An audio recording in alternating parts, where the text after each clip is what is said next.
Da, go live noch auf YouTube. Perfekt. So, herzlich willkommen, Leute. Wir haben gleich das Interview mit dem Hersteller von PlaySafe ID. Für alle, die nicht wissen, was das ist. Die Idee von PlaySafe ID ist es, mit dem Herren hier haben wir es gleich. Die Idee von PlaySafe ID ist es, die Cheater-Pandemie einzugrenzen oder komplett zu killen, indem sie die Person bannen und nicht den PC. Aktuell wird der Account gebannt oder den PC, das bringt gar nichts. Du kannst den neuen Account holen. PC bringt auch nichts. Die ID oder so kannst du spoofen, du kannst sie vortäuschen. Da gibt es haufenweise Programme, die das können. Das bringt alles nichts. Ihre Idee ist es, statt die Hardware zu bannen, den Spieler zu bannen. Also, dass ihr euch verifizieren müsst als Person. Dann habt ihr eine Plattform wie Steam, wo eure Spiele, wo einfach alle Spiele, die mitmachen, wären dann da involviert. Und wenn ihr in einem von diesen Spielen cheatet, werdet ihr auf allen gebannt. Das ist dann richtig teuer. Und du kommst auch nicht an einen neuen Account. In der Theorie. Weil dich gibt es nur einmal. Du kannst wahrscheinlich deine Mutter irgendwie überreden, dass sie vor die Kamera steht und selber noch einen Account macht. Aber ja, irgendwann ist dann vorbei. Je nachdem, wie viele Leute in deinem Leben du kennst. Aber eben, das ist ein bisschen die Frage wegen Datenschutz und so. Deswegen haben wir gleich ein Interview mit ihm hier, der das Ganze ins Leben gerufen hat. Ich würde ihn gerne noch am Anfang fragen. Das sind so ein bisschen die Fragen. Wenn ihr noch Ideen habt, haut sie rein. What is your position and how did you end up at PlaySafe? Würde mich interessieren, was ist so ein bisschen seine Vergangenheit. Wir werden Englisch reden müssen, also verzeiht mir, wenn es ein bisschen holprig. Wie lange geht der Bann? Ist alles noch nicht fix. Es ist einfach nur ein Konzept. Wir sind noch nicht an einem Punkt, dass das umgesetzt wird. Es ist aktuell einfach ein Konzept. Okay. Und ihr zwei seid nett zueinander, sonst schwinge ich den Timeout-Hammer.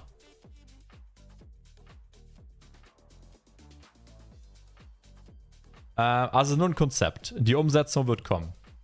Wie weit ist der aktuelle Stand? Das ist eine gute Frage. How far into development are you? When can we expect first tries, I guess. Heißt das, es greift das Anticheat des Spiels? Es sind zwei Systeme. Du hast immer noch ein normales Anticheat, um Cheater zu entdecken. Es geht mehr darum, was passiert, wenn ein Cheater entdeckt wurde. Statt einfach nur zu sagen, wir bannen deinen Account, wird der Spieler hinter dem Bildschirm gebannt. Also in E-Sports gibt es das schon lange. Wenn du in E-Sports unterwegs bist, dann bist du als Person registriert. Wenn du cheatest, bist du von E-Sports ausgeschlossen. Also in E-Sports ist das schon lange eigentlich gang und gäbe, so wird das gemacht. Und sie würden das System jetzt halt gerne in überall Gaming implementieren. Nach welchem Recht? Das wäre dann, glaube ich, hier. Datenschutz EU. Wie wir verhindern, dass meine ID gekapert wird, das haben wir drin. Die Frage. Die werde ich auf jeden Fall stellen, die ist interessant. Welche Entwickler haben Interesse? Ich glaube BSG, also von Tarkov. Und ich denke, das wird hier beantwortet. Also müsste erst Battle greifen. Das Ding ist, Cheater werden alle früher oder später gefunden. Es dauert nur manchmal lange, das ist das Problem. Wenn ein Cheater über ein Jahr cheaten kann, das ist halt hart. Wenn er erst nach einem Jahr entdeckt wird, der Schaden ist immens. Wird er aber dann für 2 Jahre von allen Spielen ausgeschlossen, dann überlegst du dir zweimal, ob du cheatest, weil das ist dann gravierend. Was, wenn ich unglücklich gehackt wurde? Das ist hier, das ist mit Support. Der Support muss Bombe sein, der Support muss wirklich ein Level von Steam haben, dass genau wenn sowas passiert, wenn du gehackt wirst oder so, dass du die Möglichkeit hast zu beweisen, dass das so ist und deinen Account wieder kriegst. Wir werden sehen, Markus. Bin auch gespannt, ja. Eben, ich denke, das Potenzial ist riesig. Das Missbrauchpotenzial ist auch riesig. Das ist ein bisschen, wo ich stehe aktuell. Für mich persönlich, geiles System, aber es muss halt... Oh. Hello. Hey buddy, how you doing? I'm sorry, I didn't notice. I'm in streamer mode, you know.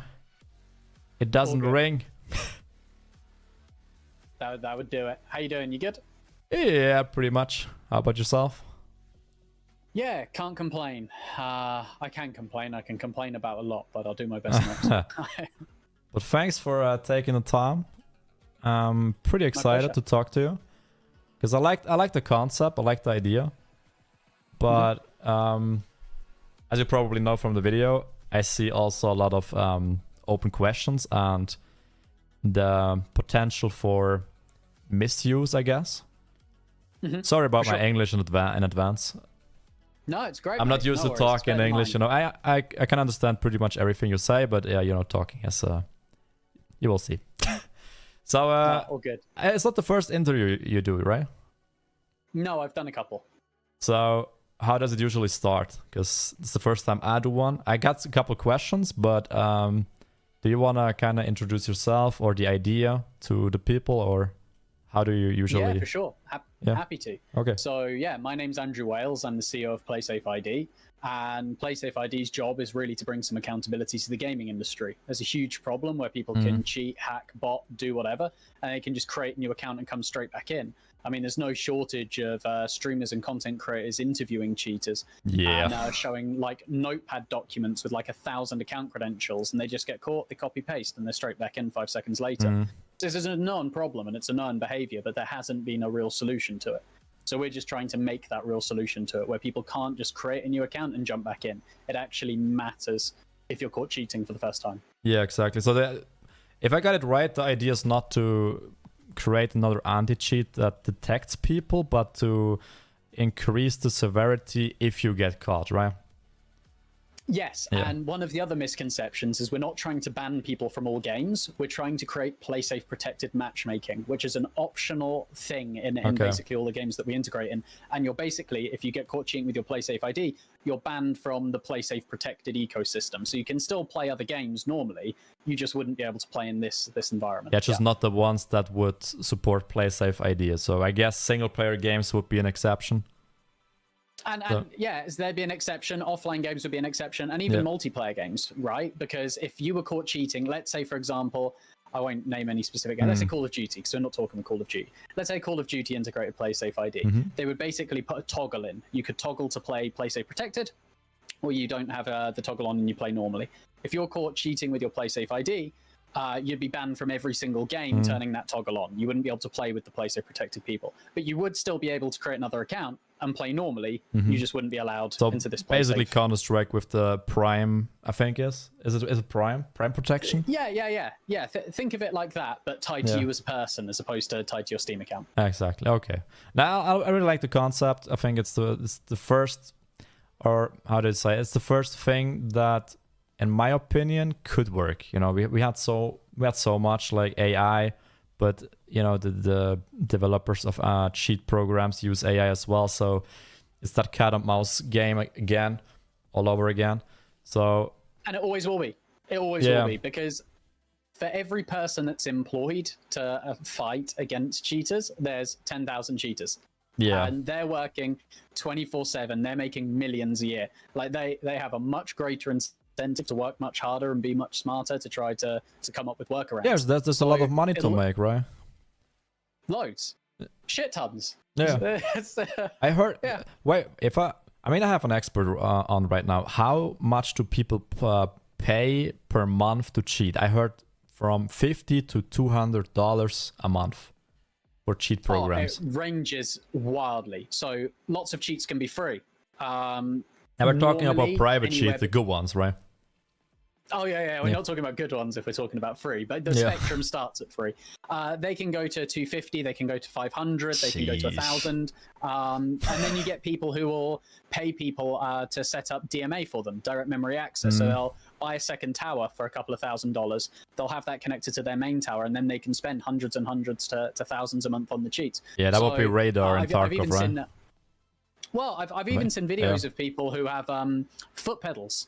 under their desks, Wait. and they'll press the foot pedal to turn the cheats on or to turn the soft aim on or whatever. Oh, that's and then they'll press crazy. it again to turn it off. Honestly, it goes so far, but so many people make so much money from cheating, whether that's real money trading, whether that's through content creation. You know, you've got to keep your audience captivated, and if you can't create great content, let's get a little bit of help. Like there's so many reasons why people cheat, but the sky's the limit in terms of price. You can really pay as much as you want. It's insane. I was actually surprised when I heard like $250 a month for cheating, but people do what people do, right? And people do it. Yeah. So, okay, that kind of answers the first question. So you're positioned, you are the CEO and founder of PlaySafe? Yes, allegedly. I found myself in this position, yes. How did you come up with the idea? Me and my mates, about 2 years ago, we were playing a bunch of games, everything that we played. There was one day in particular where everything that we jumped on to play, we jumped on Overwatch 2, we jumped on EFT, we jumped on Apex, we jumped on a bunch of different stuff.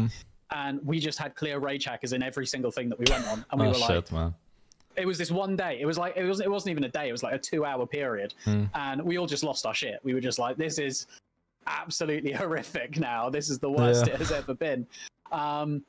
And we just started joking about it. We were like, hey, there's a system kind of like this in South Korea where you have to tie like yourself to your game accounts. Why isn't that a thing in the West? And there's a whole backstory to this and a whole line of thinking to it.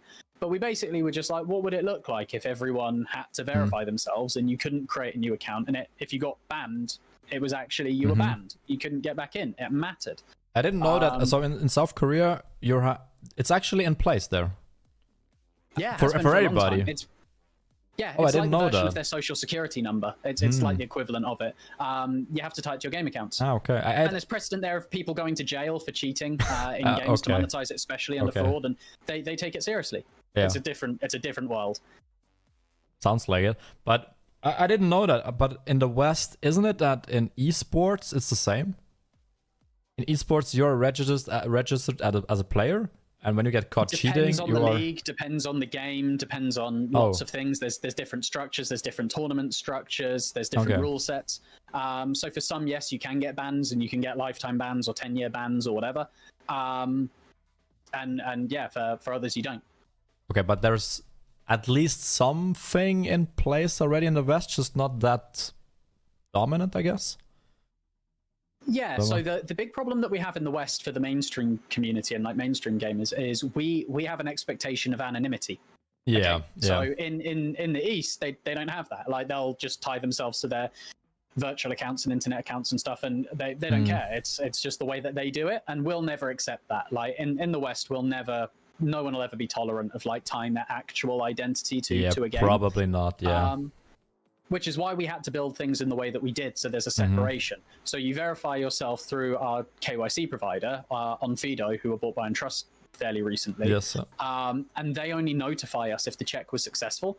And then they delete your KYC data, so they delete the documents and stuff like that. And they only store the biometric. This is a new bit. We had a conversation about this internally because we were like, well, one of the things that we do is we keep like predators and pedophiles and stuff out of games for like younger kids and stuff.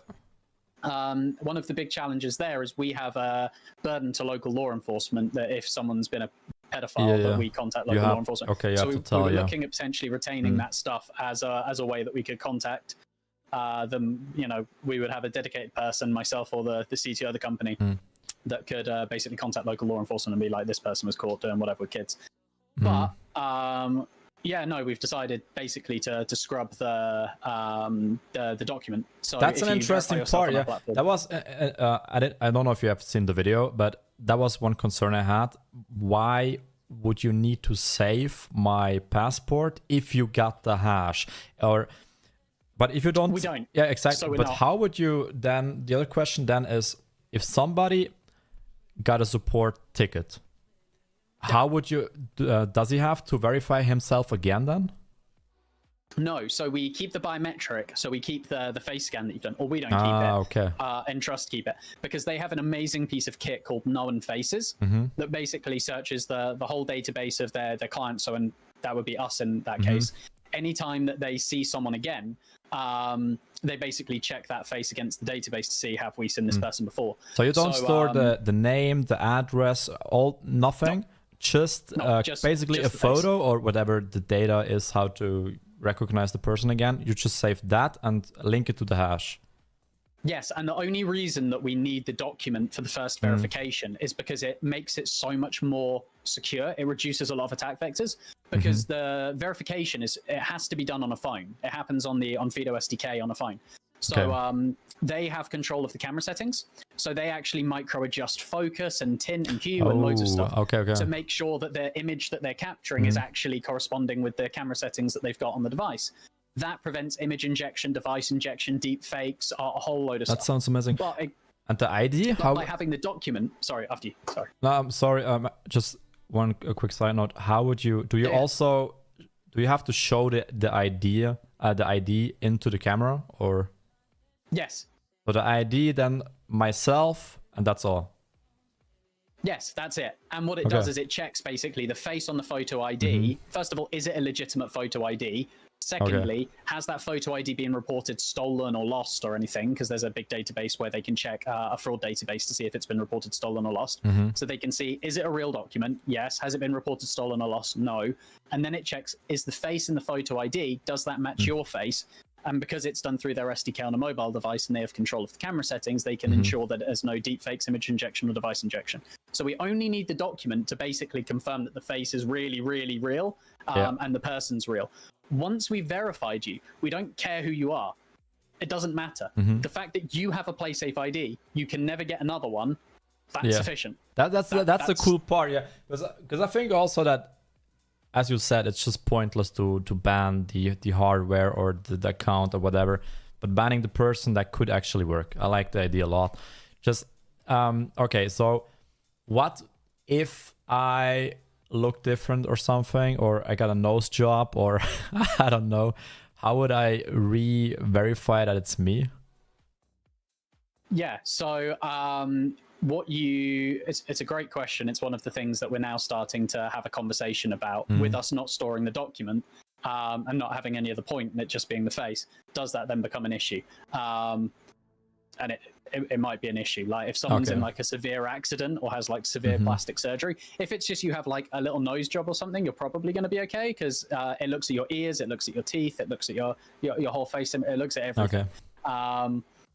But yeah, if you fundamentally had a new face because you're in a really bad accident and your face changed substantially, then that would be a case of probably getting in contact with our customer support, and then us maybe having to do like a manual verification for or a manual check to it. Yeah, that's the next point. I think for this idea to work, you probably have to have like a Steam level support. You know, just to make the people feel safe and easy, that they know if my account gets hacked or something. I've seen all the memes, man. I love it. It's Steam support. The Steam support with the SWAT. Exactly. I personally think that this idea needs something similar, very, very good support, because if the ban is so severe, there is no room for errors. So yes, do you have? So it's, how do you plan, or what's your idea of the level of support you would apply there? So with the first couple of integrations that are coming in the next not very long period, and I'm looking forward to doing some announcements about those, we're then going to be doing our seed funding, and we've already got most of that pretty allocated. So that'll be a £5 to £6 million round. A big portion of that is going to be going towards the support and auxiliary functions within the company, so we can scale that out and put those processes and structure in place. And then following that, we then have a Series A planned, which will be a much bigger round. It'll always be, I think the support function will actually be the function that ends up costing us as a company the most money. Everything's really scalable on our side, except for the support functionality, and us scaling that out. I think it's going to be the most expensive. Yeah, but I honestly like to hear. I think it's good to hear, actually. Because it's my main, it's the main issue also from people in chat, that what if I get hacked? What if it's a false ban? I think that's the second most feared thing about this. Because the first one would be my next question is, I mean, it's pretty sensitive data, and not really sensitive, but I don't know if you're.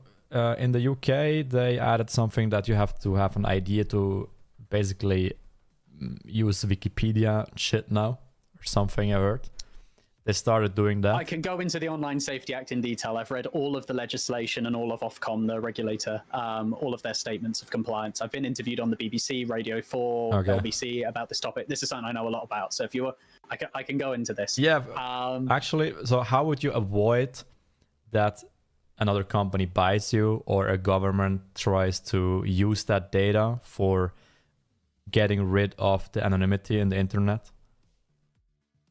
Basically, I am the majority shareholder, so I can choose who we sell to. And I have already made it clear to everyone on our cap table and everyone that's interested in coming into our cap table, we can't sell to a games company because we can't give all of the power and all of control over gamers' digital identity to one games company. That'll undermine the whole thing. It'll cause the thing to crash and burn. Can't happen. There's only a couple of companies, or there's lots of companies that could buy us, but I think there's a couple that are a really right fit. So yeah, I think it'd be being careful about that, choosing the right suitor and the right person to buy us.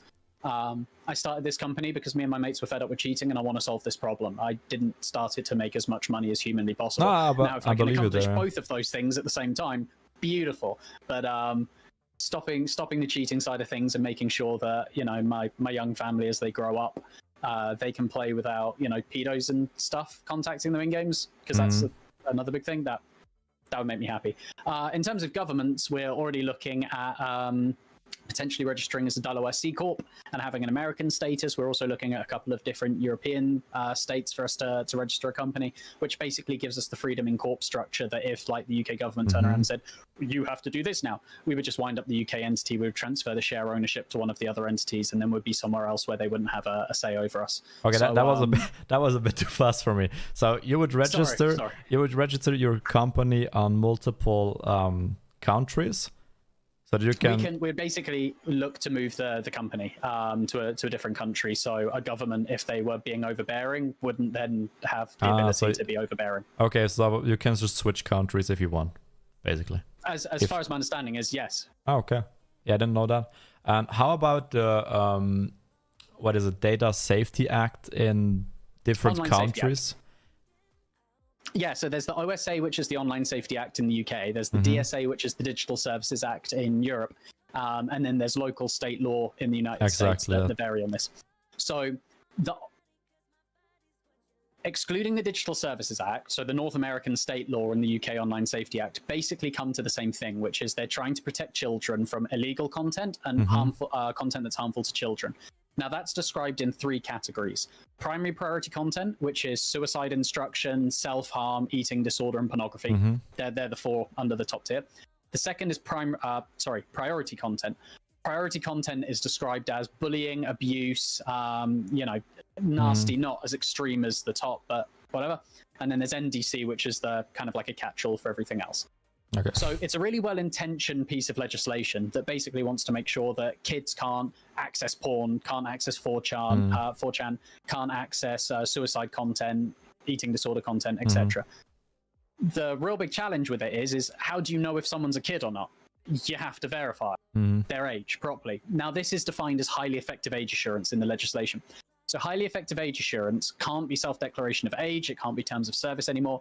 People actually have to verify to some real degree. And it has to be technically accurate, reliable, robust, and fair. They're the 4 mandated criteria by the Act. So it's, people have to verify. And that's in the UK, right? Yes. So it's any company globally that has users in the UK, it has to verify its UK users. So a North American company that has users in the UK will have to verify the UK users, so on and so forth. Yeah. Okay, but it's not a problem to save. Entrust would save my face, right, in a database, and that's not. But they're the data processor, and we're the data controller. Exactly, but that's not an issue with any laws or about personal information protection. I don't know the right term in English, but that's a non-issue. No, because they're the data processor. They're acting on our behalf. We're the legal. We're legally responsible for all of the data that they're processing for us. So it's PlaySafe ID that's responsible and legally liable for all of the data that they're storing. They're just the processor that's facilitating the processing. And that works for every country. So not a single country in the EU would say no to saving people's faces linked to an hash. No, this is how it Okay. works for banking. This is how it works for insurance. This is how it works for loads of different industries already. It's just never worked for the internet before. Okay. Now, I It's just this is I a just different heard somebody approach. in chat mention that was it sensible, or what's the word? What's the term? Sensitive data can only be used for exactly things like banking, and the question there It can was only be stored for the or severe sorry, or carry on with the question, for and then I'll go important autistic. yeah for for important stuff, they said.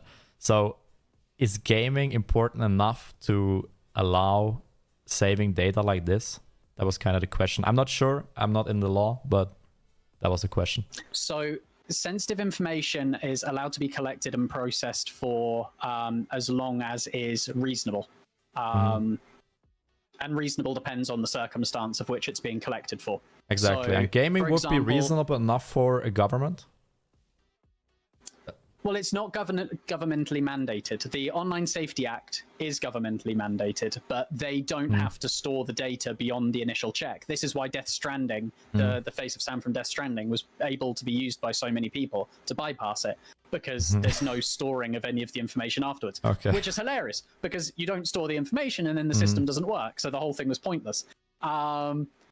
But yes, so that's the challenge there. So yes, this isn't a governmentally mandated thing. This is an optional thing that we're looking to do, that people can opt into if they want to, and they can have this experience in this environment. If people don't want to use their sensitive information, if they don't want to scan their face, if they don't want to be a part of this like cheater-free pool that we're trying to create, they don't have to. They can continue playing exactly as they are today. That's completely fine. But I mean, that's how this has to work. It has to be tied to the face. That's the only way this works. yeah, sure. I agree on that. Sorry, I gotta repeat my questions because I didn't go in order.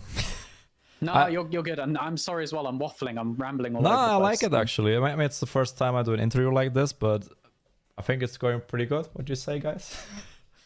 In terms of how far into development is I mean, it's a concept right now, right? So platforms built, products built, APIs built, everything's now built. So and we're doing you're ready to go, right? proper integrations. Yes. Oh, okay. With the first games also, or how far are we? Yes. Give me 6 weeks, and then you will hear lots of things. Ooh. I'm hoping that there's no delays. That sounds good, but you can't give any names, I guess. No, because then I'll blow up the deal and the integration doesn't happen, and then I'm very sad. Yeah, okay, yeah, I get that. Okay. There's an embargo date because they have to line up their communications team. We have to line up ours. There's content creators and influencers and stuff that we need to work with and get on board with. There's a whole thing. It's just like doing a press release. There's an embargo date you give to the press ahead of time. You're like, don't talk about this until this date, but then it's fair game after that. That's just how it I works. get that. But 6 weeks? That sounds... I'm excited. Not 6 weeks for the integration. 6 weeks for the announcement of the integration and the go live date. Yeah, of it but and that's way faster than I thought. I was expecting like maybe in the next 5 years or something. That was kind of the timeline I had in my head. So 6 weeks. I sincerely hope that within the next 5 years we're an industry standard. Yes. Yeah, that sounds actually pretty good. So that's pretty much all the question I got. But how can we kind of support the whole? Because I like the idea, and everybody that wants to support, I want to give them the I don't know the words. Yeah, the way to do it. I don't know. Yeah. So, no, all good. So I'll ping you a link in Discord now.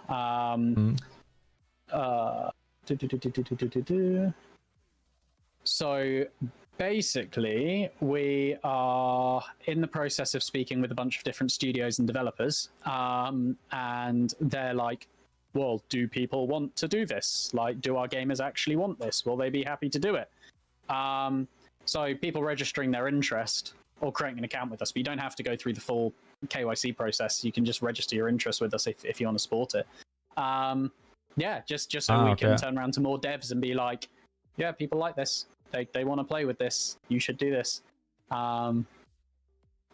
Okay, that's just a form to say my mail address and which games I play, and that's it? Or can I also create an account already with my face? So in the top right-hand corner, Claim your PlaySafe ID. Claim your PlaySafe ID. You can create an account, you can verify, you'll get your PlaySafe ID, you can then connect your Steam if you want to, because some of the games we're integrating with, they're on Steam, and then you wouldn't have to connect your PlaySafe ID, they'd call the Steam ID, and because that's connected to your PlaySafe ID, it'll automatically author Okay, that sounds some cool stuff in there. Yeah, I like the, you know, the subtlety of it. It's not, it all feels very genuine, what you guys are doing. Thank you. We're trying for it to be. I want people to create an account once. I never want them to come back to the platform again. I want them to be able to just connect to games and then play. I want to be invisible. I just want people to be able to play without cheaters. And then if people are caught cheating, they actually face a penalty for a bit. They can't just create a new account and come back in. That's my goal. I think the penalty is depending on the game, right? So that's not for you to decide. I guess that's... No, that is for us to decide. Do you have a plan, or we're independent? What's the? Do you already know what the severity would look like? Like a year? Yeah, so we have a whole system. So we basically get sent the anti-cheat detection or the native detection from the game developer. They pass that to us. We ingest that. We look at the context of what the evidence is. We look at the context of the game. We have a trust score for developers. So how much do we trust what you're saying, how accurate it is. We have a trust score for each user. How long have you been a PlaySafe ID user for? How many games have you got connected? Roughly, like, how often do you play? All that kind of good stuff. And then, we make a decision from there. I like the idea. The game developer might ban your game account, and we might not ban your PlaySafe ID. That's a good one. That's a big one, actually, because, you know, there are false bans. So I like to hear that you're not just trusting the developers 100%, because it happens. No, we need to trust the information that they're sending us, but we get to see that, whether it's from Easy Anti-Cheat or VAP or BattleEye or Punkbuster or Any Brain or Get Good or whatever the platform or tool is. But we take all of it into account. Yeah, that sounds good. Okay, then I got a last question then. It's only for cheaters, right? Not for toxic behavior, for chat or something? Mate, if it was for toxicity, I'd have my own PlaySafe ID banned. I like to hear that, because I'm also a bit on that, you know, on that side. I like to poke, you know. So I don't want my account to get banned for a game saying that, no, you can't say that. That's kind of... So I like to hear that. That sounds good. No, we don't care about the toxicity side of things. We very much care about the cheating side of things. And if people are like grooming kids, we care about that. But of course, like, say what you want, do what you want, be an asshole. We don't care. Just don't cheat. Okay. Like, well, I like to hear that. So, because I'm an asshole, but I don't cheat. That's what I want to see. Me too, bro. I like that. Okay, that's pretty much everything I got. I will share the link for everybody that's interested. And I guess thank you very much for your time. And we will see, where will we hear the announcement? In approximately 6 weeks? I'll be sharing it on our Discord. I'll be sharing it on our subreddit. And it'll be an email that go around to everyone that's registered their interest. Okay. And I see the Discord servers also on the... Oh, I see it. Yeah. Perfect. Oh. Yeah, you can join Discord from the website. I'm already on it. Yeah. Just clicked. Oops. Good man. Oops. I messed up my screen. Yeah, it doesn't matter. Okay. That's pretty much all I got. Then thanks a lot for your time. No, my pleasure. Thank you for taking the time, and I hope everyone in your chat has a great day. Thank you. Hope so, yeah. Thanks a lot. See you around. Cheers, bro. Bye. Easy, Leute. Das klingt übel gut. Oder, Leute? Also hier wäre der Link. Ihr könnt im Endeffekt einfach nur eure Mail reinschmeißen, sagen, dass ihr Interesse habt, sagen, dass welche Games ihr spielt, und das nutzen sie dann, um das Interesse bei Entwicklern ein bisschen zu wecken und zu sagen, ey, guck mal, es gibt viele Leute, die Interesse dran haben. Warum schaut ihr es nicht mal an? Also hier wäre der Link dazu.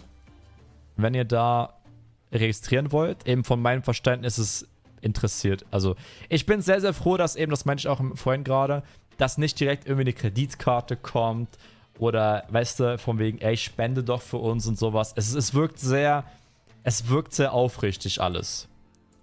Eben auch, was er sagt, weil eine große Sorge war eben, was passiert, wenn irgendeine Firma sagt, wir wollen euch kaufen, eben, dass sie die Möglichkeit haben, einfach zu sagen, ja gut, wir haben unseren Standort in England, und dann will England auf einmal die Informationen haben, die können halt einfach sagen, ihr fuck you und die gehen nach Italien. Ich weiß nicht, also bisher alles, was er mir gesagt hat, gefällt mir. Ja, ich habe jetzt nichts, was mich stören würde. Also wir verifizieren mit Face ID wie bei Apple, genau. Also du nimmst deinen Pass, ich habe jetzt meine hier. Du nimmst deinen Pass und den hältst du, also du musst dein Handy nehmen, dann musst du verifizieren, dann musst du deinen Pass in die Kamera halten und dein Gesicht. Und die löschen die gesamten Informationen auf deinem Pass. Sie kennen deinen Namen nicht, deine Adresse nicht, deine Größe nicht, nichts. Aber sie wissen, du bist eine Person, die einen gültigen Ausweis besitzt. Und das mag ich. Es ist nicht länger mein Ausweis wird gespeichert, sondern nur du besitzt einen gültigen Ausweis. Mehr wird nicht gespeichert und das mag ich extrem. Also, dass sie darauf eingegangen sind, das war ja mein Hauptkritikpunkt beim letzten Video. Aber das ist ein Problem. Ne, Ausweis, persönliches Dokument, es muss einfach irgendwas sein, was dich eindeutig verifiziert. Braucht man, ne, Pass, ID ist scheißegal. Irgendwas, was dich verifiziert.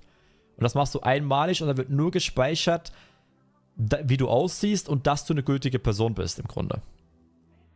Das ist super. Das mag ich sehr, sehr. Also ich mag das zu hören. Gefällt mir sehr. Das mit dem, weil mit Pass speichern war so ein bisschen, ach, was, wenn ihr einen Data Breach habt? Weißt du, was, wenn eure Daten irgendwie gestohlen werden? Dann weiß irgendjemand, wer ihr seid, wo ihr wohnt. Also, du kannst es on-stream halb zeigen, waren 4 Minuten durch. Ja, dann musste ich halt. Ist schwierig. Ich möchte meine Mail und so halt nicht im Stream liegen. Gerade jetzt mit den ganzen Bots, die da immer so Hate-Scheiße schreiben, ne? Sonst ist mein Postfach morgen voll. Ich werde es machen, ich werde mich registrieren. Vielleicht recorde ich es offline und verlinke da noch einen kleinen Short. Bin leider zu spät dazugekommen. Was wäre, wenn ich gebannt. Warte, was? Was wäre, wenn ich Problem-Bann bekomme wegen Ultra-Wide-Fix? Verstehe die Frage nicht. Falsche ID besorgen ist ja nun nicht so schwer, aber falsches Gesicht. Du musst ja aussehen wie auf dem Foto. Die haben ja eine Gesichtserkennung. Das heißt, du könntest, klar kannst du einen falschen Account kaufen, also du könntest jemanden bezahlen, der einen Account macht. Problem ist, wenn du irgendeinen Supportfall hast, bist du gefickt, weil wenn die Person dann keine Zeit hat, kommst du nicht rein. Die Banken in Deutschland machen das Verifikationsverfahren gefühlt nur noch. Es macht einen Drittanbieter und sagt dann alles klar. Genau, bei ihnen ist es genau gleich. Also, du hast einen Drittanbieter, der ihnen nur sagt, ja, der Typ hat einen Personalausweis und ist nicht gebannt. Mehr nicht. Also, die kriegen nur eine Bestätigung mit, ja, die Person ist gültig. Die wissen nicht, wer ihr seid. Die wissen nur, du bist dann eine Hash, du bist eine ewig lange Nummer, das war's. Die wissen nur, ja, ist eine gültige Person, ist nicht gebannt.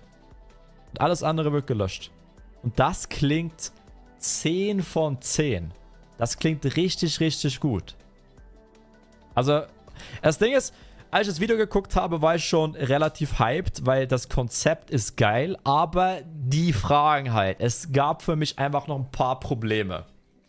Für mich gab es einfach noch ein paar Probleme. Aber was er jetzt da alles erzählt, haben sie echt ein paar Schritte nach vorne gearbeitet und die Probleme gelöst, die ich hatte. Eben, dass eben nicht gespeichert wird. Dass euer Pass nicht irgendwo auf einer Datenbank liegt und wenn dann das irgendwo geklaut wird, ja, RIP. Ne, eben, die haben. Sie haben nicht deine ID auf der Datenbank. Sie haben nur dein Gesicht und einen Hash. Das war's. Gefahr der Beigeschmack ist immer noch, dass der ganze Prozedere nicht gegen Cheater per se schützt, nur dass du in einer Lobby zockst, wo Cheater mehr Risiko haben. Genau, aber du musst überlegen. Viele Cheater machen das beruflich. Ein Großteil der Cheater verdient ihr Geld damit. Die farmen, die leveln Accounts hoch für andere Leute, die farmen Geld im Game, was sie dann verkaufen. Das Problem ist, die kaufen sich laufend neue Accounts. Wenn aber dann die Person gebannt wird, ist der raus. Und bei privaten Cheatern ist halt richtig RIP. Weil wenn du 2 Jahre nicht gamen kannst, Ist dir das Risiko wert, wenn du nicht Geld damit verdienst? Important, you can get only one PlaySafe ID. Genau. Wenn man seine Mail verliert, musst du den Support. Eben, das war die Frage hier. Sie meinten, dass das meiste Geld, was sie sammeln oder von den Devs dann kriegen, wird in den Support reingehen. Das hat mich auch sehr beruhigt. Das meiste Geld wird in den Support reingehen, damit das eben nicht passiert, dass du dich jederzeit melden kannst und einen Account wieder kriegst. Also werden die Cheats noch hochwertiger und schwieriger nachvollziehen? Nein, so funktioniert das nicht. Cheat-Hersteller funktionieren, weil Angebot und Nachfrage so groß ist. Wenn jetzt das System kommt und es ist plötzlich richtig riskant zu cheaten, werden Leute nur noch gute Cheats wollen, wenn sie überhaupt cheaten. Das heißt, die ganzen Billo-Cheater, die sind alle schon mal arbeitslos. Fliegt alle weg. Je weniger Leute Cheats entwickeln, desto weniger Lücken sind bekannt. Das heißt, es wird auch immer aufwendiger, gute Cheats zu entwickeln. Das heißt, die Anfrage geht nochmal runter. Okay, oder das Angebot geht runter. Plus die Nachfrage geht auch runter, weil immer weniger Leute sind bereit, das Risiko einzugehen. Für so ein 2-3 Jahres-Ban, das tut weh. Das heißt, wenn du Angebot und Nachfrage runterschrauben kannst, entsteht daraus so wie eine Todesspirale. Das geht richtig schnell und dann ist das Angebot am Arsch. Diese ganzen Cheats, das funktioniert aktuell nur, weil das Angebot riesig ist und die Nachfrage ist ebenfalls riesig. Nur deswegen geht das. Mit KI neues Gesicht erstellen, bräuchtest du auch, also ja, wie machst du das dann? Wie gesagt, er hat ja gesagt, dass ihre App ist eine Security-App, die kannst du nicht irgendwie zwischenhacken. Das heißt, du musst wirklich etwas an die Cam halten, was legitim ist. Genau, für die Leute, die privat cheaten wollen, wird der Kostenfaktor noch größer, weil die Cheats werden aufwendiger. Das heißt, ja, du bezahlst dann 500 Euro im Monat für einen Cheat, du könntest trotzdem gebannt werden. Wer macht das noch? Das wären sehr, sehr wenige. Ein Fake-Personalausweis. Also guck mal, wenn du einen Fake-Personalausweis machen kannst und das Gesicht dazu faken kannst, mit irgendeiner Maske. Alter, da sind wir hier bei wie heißt der Typ? Tom Cruise mit Mission Impossible. Also, da sind wir in Gebieten, Alter. Ja gut, dann verdienst du es, einen zweiten Account zu kriegen. Also ich bin super gespannt, das klingt wahnsinnig gut. Das klingt wirklich wahnsinnig gut. Eben meine einzige Sorge war halt, weil wenn der Personalausweis nicht gespeichert wird, sondern nur die ID, ist auch das Potenzial für Missbrauch durch irgendeine, weil, sind wir ehrlich, Regierung, die kriegen einen Dauerständer, wenn sie das hören. Also wenn eine Regierung hört, boah geil, ihr hättet alle Daten von Leuten im Internet, boah, die kriegen Dauerständer, die wollen das. Anonymität im Internet ist ein riesen Dorn im Auge für jede Regierung, weil sie ihre objektive Berichterstattung nicht durchpushen können. Aber wenn halt nur ein Foto da ist und sie halt jederzeit sagen können, yo, peace, Alter, wir können komplett den Kontinent wechseln mit der Firma, um das zu umgehen, das klingt halt geil.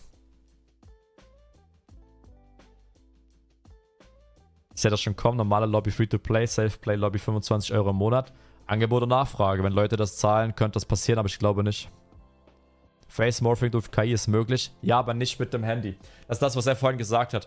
Um das zu verifizieren, musst du wahrscheinlich eine App installieren. Das ist eine Security-App. Die hat direkten Zugriff auf die Hardware deiner Kamera. Du kannst da nichts zwischenschalten. Du kannst nicht ein Fake-Foto zeigen. Du musst hier real life deine Fresse hinhalten. Das heißt, der einzige Weg, das zu umgehen, wäre eine Maske. So wie ich es verstehe. Wird über Webbrowser gemacht. Ja, wahrscheinlich jetzt noch. So wie er gerade meinte, wird das dann übers Handy mit Entrust. Ich weiß nicht, ob es jetzt vielleicht eine andere Form ist, aber das, was er meinte, war übers Handy mit Entrust. Wenn die Regierung Zugriff auf Gesichtsdaten bekommt. Wir sind jetzt noch nicht so weit, dass wir einen China-mäßigen Start haben, wo du Gesichtserkennung auf jeder Kamera hast. Sonst wäre das natürlich auch ein Problem, ja. Also wenn du in China bist und die haben eine Datenbank mit, aber dann haben sie es eh. Dann haben sie es eh schon. Ich hoffe einfach, wir werden nie an den Punkt kommen, wo China ist mit ihrer kompletten Überwachungspolitik da. Weil dann wäre es ein Problem, wenn alle Gesichter in der Datenbank waren. Aktuell können die, glaube ich, nicht viel damit machen. Fake-Foto und passender Ausweis ist fast unmöglich. Ja, eben, das ist genau. Ihr denkt, Leute, die meinen, das passiert. Leute, normale Cheater sind nicht irgendwelche Secret Agents, die so eine Möglichkeiten haben. Die hocken irgendwo in einem Keller mit einem PC. Und installieren Programme. Die können das nicht. Also ich bin super gespannt. Das klingt richtig, richtig gut, Mann. Das klingt richtig, richtig gut. Das klingt richtig, richtig gut. Bin hyped. Ich bin sehr gespannt. Ich hoffe, das kommt. Das könnte Gaming zum allerersten Mal nach irgendwie 30, 40 Jahren verbessern. Ey, für so viele Verfahren, du brauchst für Banking und so, brauchst du dieses Verfahren schon alles. Also, ja. Weißt du? Ey, wichtig ist einfach, für mich war auch wichtig, ihn ein bisschen mal zu hören und rauszuspüren, ist er eine ehrliche Person? Und ich hab's das Gefühl. Oder Chat, was sagt ihr? Ey, er hat es nicht, er wirkt wie ein junger Gamer, wie wir auch, der aber eine gute Idee hatte. Wirkt er wie eine... warte mal, denkt ihr, er ist ehrlich? Machen wir mal eine Umfrage. Auf mich wirkte er sehr, sehr ehrlich. Im Grunde einer von uns, der einfach eine gute Idee hatte. Und nicht wie ein, weißt du, wir holen eure Daten, verkaufen sie an den Erstbesten, den wir finden. Ja, ich finde auch. Er wirkte sehr, sehr aufrichtig. Meine Daten können sie gerne haben und nichts zu verheimlichen. Ich verstehe, was du meinst. Ich bin auch an der Sparte, aber es geht nicht mal darum, dass du nichts zu verheimlichen hast. Es geht darum, dass nicht irgendeine Regierungsbehörde das missbrauchen kann. Weil jede Regierungsbehörde würde echt gerne Anonymität im Internet killen. Weil dann können sie bestimmen, welche Informationen du siehst, welche du kriegst, welche sie dir bringen. Dann gibt's weißt du, weil dann pushen sie einfach das, was sie gerade möchten. Dann pushen sie die Meinung auf Leute, die sie gerne hätten. Für ihre Wahlen oder ihr Programm oder was auch immer. Das ist das Problem. Anonymität im Internet darf niemals sterben. Oder zumindest freie Meinungsäußerung darf niemals sterben im Internet. Auf keinen Fall. Das wäre der Tod für Demokratie. Long Shorty, danke für 9 Monate. Prima Liebe. Vielen lieben Dank. Dankeschön. Ich will nicht politisch werden, aber wir haben in den letzten Jahren viele, viele Sachen erlebt, wo Politiker oder gesamte Parteien Dinge gepusht haben, die jetzt nachweislich falsch waren und komplett an den Haaren herbeigezogen. Und das ist schön am Internet. Du siehst das. Hätten wir das nicht, könnten die behaupten, was sie wollen und wir haben keinen Weg rauszufinden, war das richtig, lügen die, erzählen die uns kompletten Scheiß. Darum, das ist unglaublich wichtig.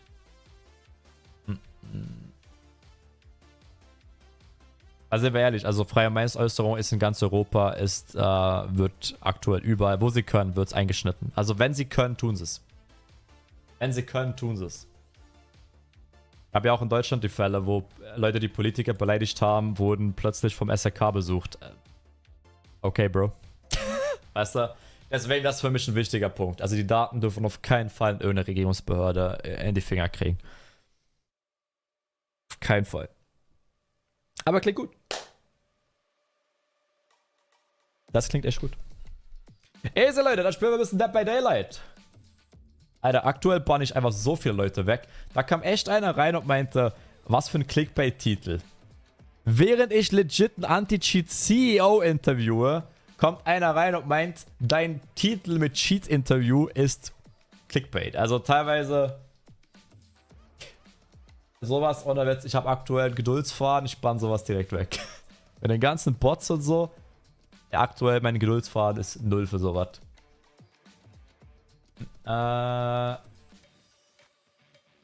Sein Gesicht ist Clickbait. Aber gut da. Bei welchen Games soll PlaySafe kommen? Das eben erfährst du in 6 Wochen scheinbar. Also das ist crazy. Ich hätte nicht gedacht, dass das in 6 Wochen schon kommen soll. In 6 Wochen wollen die da schon announcen, welche Games mitmachen. Und er meinte Games. Er meinte Mehrzahl. Games. Also es wird mehrere Spieler haben, die da mitmachen. Und die einzigen Games, wo das interessant ist, sind Multiplayer-Spiele. Das ist halt krass.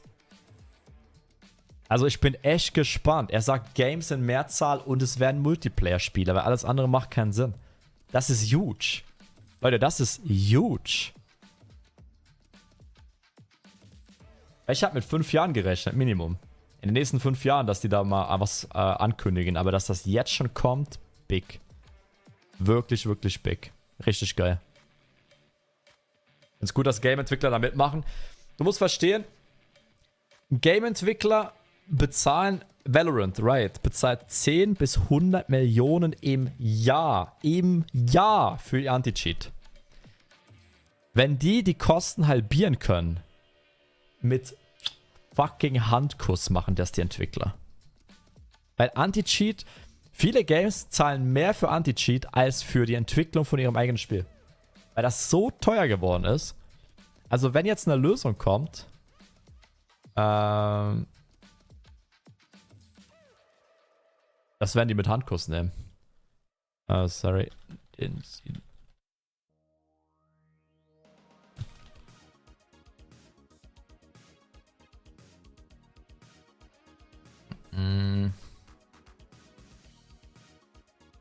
Wie lange sind die dran? Das weiß ich nicht. Das weiß ich nicht. Also ich pinne dann noch den Link an und dann gehen wir ein bisschen Dead by Daylight spielen. Ich schub's euch rüber. Was wenn die Entwickler von Valor mit den Entwicklern von Cheats 300 Millionen machen? Das ist ein schönes Geschäft. Ja, aber das ist ja Game Tot und Valorant bringt deutlich mehr ein als 300 Millionen, also. Gab's aber auch schon. Ich bin der Meinung, also ist eine Verschwörungstheorie, aber ich glaube, Metin hat das gemacht. Ich glaube, Metin hat ein Geschäft mit Cheat-Entwicklern gemacht und ja. Aber Anti-Cheat fällt nicht weg, nein. Anti-Cheat fällt nicht weg, aber du musst nicht mehr so ein gutes Anti-Cheat haben, weil wenn du sie findest, ist die Konsequenz brutal. Und die ganz, ganz guten musst du eh manuell finden. Die findest du nicht mit dem regulären Anti-Cheat. Da musst du manuell einen Check vom PC machen.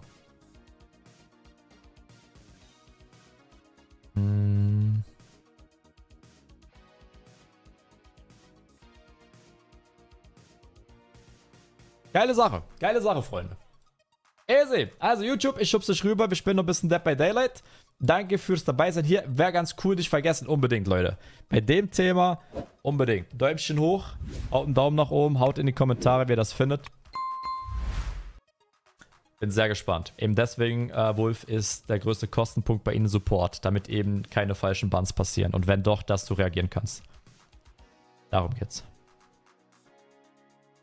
Wenn dann durch Kernel Anti-Cheat wegfällt, alle Anti-Cheats sind Kernel-Level mittlerweile. Und Controller-Spieler, ja, Aim Assist bei Controller, einfach weg damit. Easy, ich schub's euch rüber. Danke fürs aktive Mitmachen hier schon mal. Dann gehen wir jetzt ein bisschen in Dead by Daylight spielen, Freunde. Let's go. Ich mach kurz einen Screen. Dead by Daylight.